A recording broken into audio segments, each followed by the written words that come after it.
Hey mates, I'm Luis and this is the Global Playlist. This week we are virtually waltzing down under where love is in the air to have a beer with Duncan, John, Rick, Kylie, Sia, Katie, Sobel and even Paul. So let there be rock! Australia is well known by its unique wildlife and amazing landscapes, the Aboriginal culture and didgeridoo, the Sydney Opera House, surf, Australian football, Vegemite and many other things, no doubt. And what about its music? Australian music is significantly influenced by the US and the UK due to its cultural affinity to these countries. Therefore, the most popular genres are pretty similar, but with a distinct personality. If you turn this around, it means that Australian artists can also have an easier access to these markets, right? That's the case, in fact, with so many past, present and developing talented Australian artists that have been really successful overseas too. But that's not all. There are many other local artists that might not be as popular worldwide, but are definitely worth knowing and listening to. Let's find out more with our guest Nick from Melbourne. And don't forget to listen to the Global Playlist, where you will find the song picked by Nick to represent Australia, and to the playlist with all the music mentioned during this episode on Spotify. Please welcome Nick from Australia. Thanks so much for virtually visiting the Global Playlist, Nick. It's a great pleasure to have you here. Thank you so much for having me. How is growing up in Australia and living in Australia?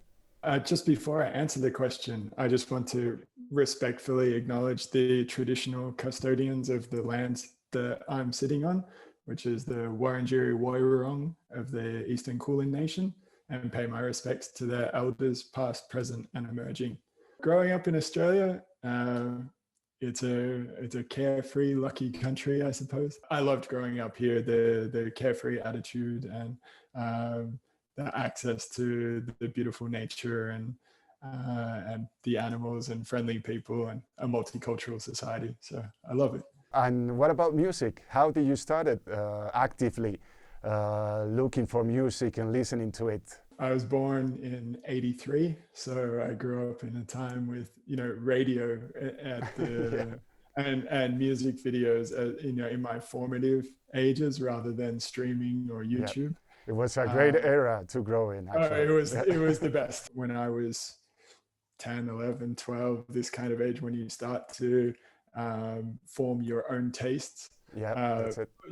Alternative rock and grunge and that kind of style was big, and I loved it. I couldn't get enough. And later, my tastes, I guess, evolved a little bit, but it always stayed in that kind of rock, broader picture. And did you start with local artists or international artists? Well, I heard different alternative rock bands on the radio. My dad was also listening to Pink Floyd and classic rock, Led Zeppelin, these kinds of bands as well. And so I got a good appreciation for both of those too.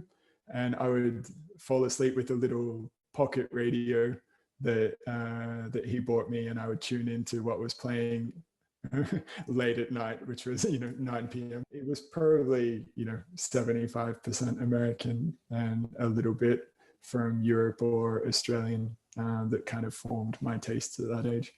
And you mentioned that you are still stuck to rock, but have you evolved? Nowadays, most of the in a pre-pandemic time, most of the shows, probably 90% of the shows that I go to see will be like hardcore bands. Most of my personal listening, through my phone or streaming or whatever, is predominantly 90s and early 2000s skate punk. Is there a local scene, a local hardcore scene, for example? Yeah, absolutely. Yep. Australia is quite unique in terms of it's an enormous country by size, but we only have a few major cities and they're quite far apart. And so it's hard for bands to tour, or harder, because if you play in Melbourne where I live, and then the next show is in Sydney, and that's a 10-hour drive, and there's no That's really crazy. and there's no opportunity to play in between. And Regarding local genres in Australia, are Yes. there any? We're pretty good at making pop music. Yeah, And obviously that's not a local genre, but it's yeah, something that that I think Australians are quite good at, and internationally renowned as well. Kylie Minogue is an example, yeah, of course. and there's been quite a few that have managed to Hmm. break out as well. But in terms of local genres, I guess it's more spins on bigger trends. Like Australian hip hop has quite a cult following. And what about, I mean, indigenous? Is there any indigenous music, or is didgeridoo really a popular thing in You Australia, or is just of some communities? uh, the thing, I mean, certainly it would be almost cultural appropriation, perhaps, for a white person such as myself to try and make a living off, Yeah. performing with didgeridoo or rhythm sticks or another Mhm. traditional instrument. Certainly, there are Aboriginal bands, uh, First Nations bands playing this music, but it's so ingrained with their culture and their meetings and their traditional just way of life, Yeah. Okay. that you're not going to hear it on the radio. I can remember there was a very big song when I was a kid. The band name was Yothu Yindi, and the song was called Treaty. And full disclosure, I haven't listened to it in a long time, but the last time I listened to it, I'm pretty sure I recollect that there's maybe like a dance background, or maybe electronic drums in the background, but it's a lot of didgeridoo music and lyrics about wishing to be formally recognized and have a treaty between Aboriginal people and what became to be, white Australians, I suppose, because it's an issue that still today. Regarding also local artists, I mean, well, Mm. while preparing this episode, I discovered this legend called Slim Dusty. Oh yeah, he's got about 200 albums, I Yeah, think. is he really a legend in Australia? Absolutely, which is interesting because it's country music, which wouldn't ordinarily have the perhaps the biggest following, but his delivery and how he wrote songs, but also his touring ethic, and he's just prolific, and he has some really, what's his most famous one, I think, is a song called "The Pub with No Beer," which is it's a terribly sad song if you're an Australian to imagine this scenario. I've been listening to some of his songs, and yeah, and beer, it's always there. Yeah. Absolutely. Let's talk a little bit about stereotypes. Did you want it to be Mick Dundee when you grow up? uh, I think that the movie is popular here as well, but I think it's probably one of those things where it was maybe more popular overseas. It's time for you to reveal the title of the song you've chosen to represent Australia in the global playlist. But just Sure. before that, a quick reminder.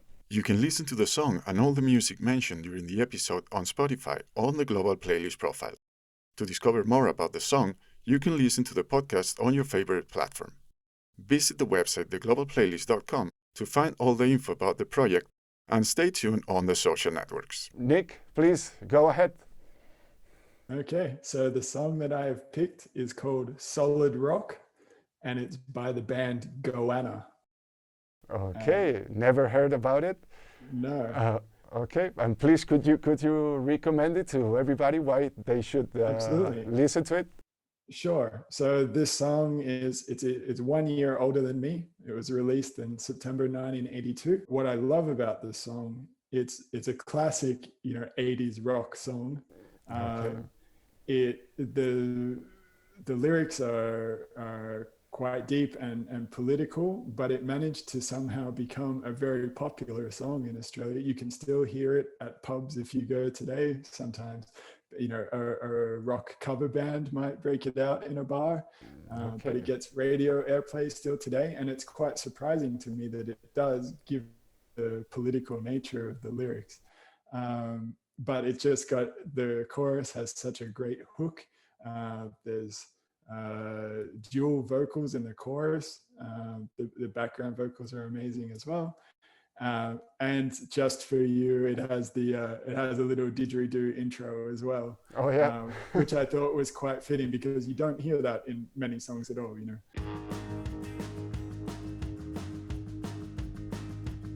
Please remember that these questions are sent in advance and are standard for all the guests. They are on a global scale, and in some cases, impossible answers are allowed. Their purpose is to put into context what we've just been told. Okay, Nick, first album you purchased? The first album I purchased with my own money was Ugly Kid Joe, and the album was America's Least Wanted. Favorite album of all time? My all-time favorite album is this one, Through Being Cool by Saves the Day. Top 3 artists worldwide? Top 3 artists. Okay, number 1 is absolutely Propagandhi out of Canada. This is my favorite record by them. My second favorite band would be Bad Religion. The third one is, that was, you know, I've really struggled with, but it might still be from the same genre. It's probably somebody like Lagwagon. Favorite song? Okay, so this one might surprise you then, given the albums that I talked about. But I think that my favorite song of all time is Romeo and Juliet by Dire Straits. Top concert ever? Top concert ever was Tim Barry and Chris Wallard at the Art House here in Melbourne in April 2011. It's amazing. I feel sad for anybody that wasn't there. Artist you would love to see performing live? I couldn't choose between these two. One of them is the Smashing Pumpkins in 1996 on the Melancholy tour. I've never seen them, and in 2021 I don't want to see them. I know what you mean.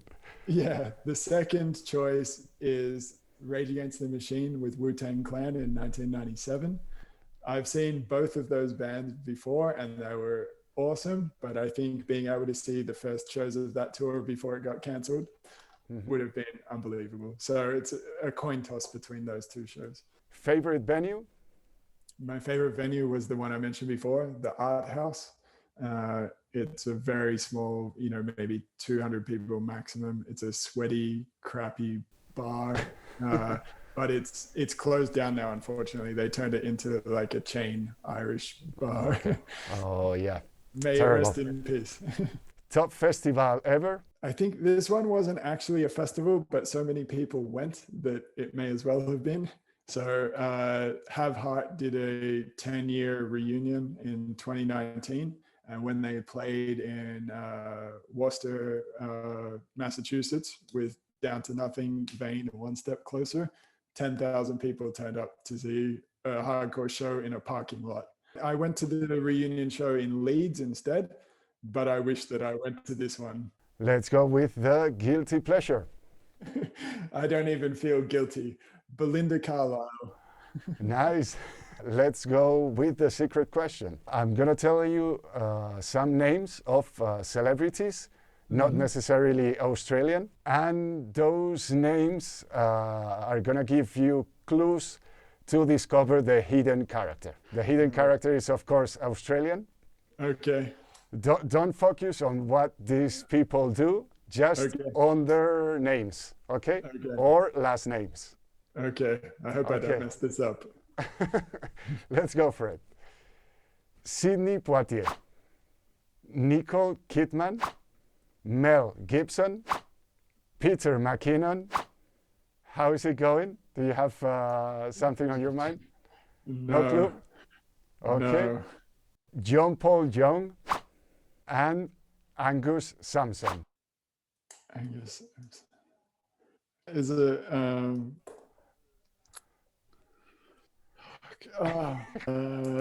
From AC/DC. Yeah, absolutely. Is it Angus Young? Angus Oh, God. Yeah. Young. Jeez. That was all, Nick. Hope you enjoyed. I've I had a did. lot of fun. A lot. Thank you. Great to hear so. Thanks for visiting us. Thank you so much for having me. I hope everybody enjoys this song. I'm sure they will. Okay. Goodbye, guys. Goodbye, Bye. Nick. Bye-bye. Ciao.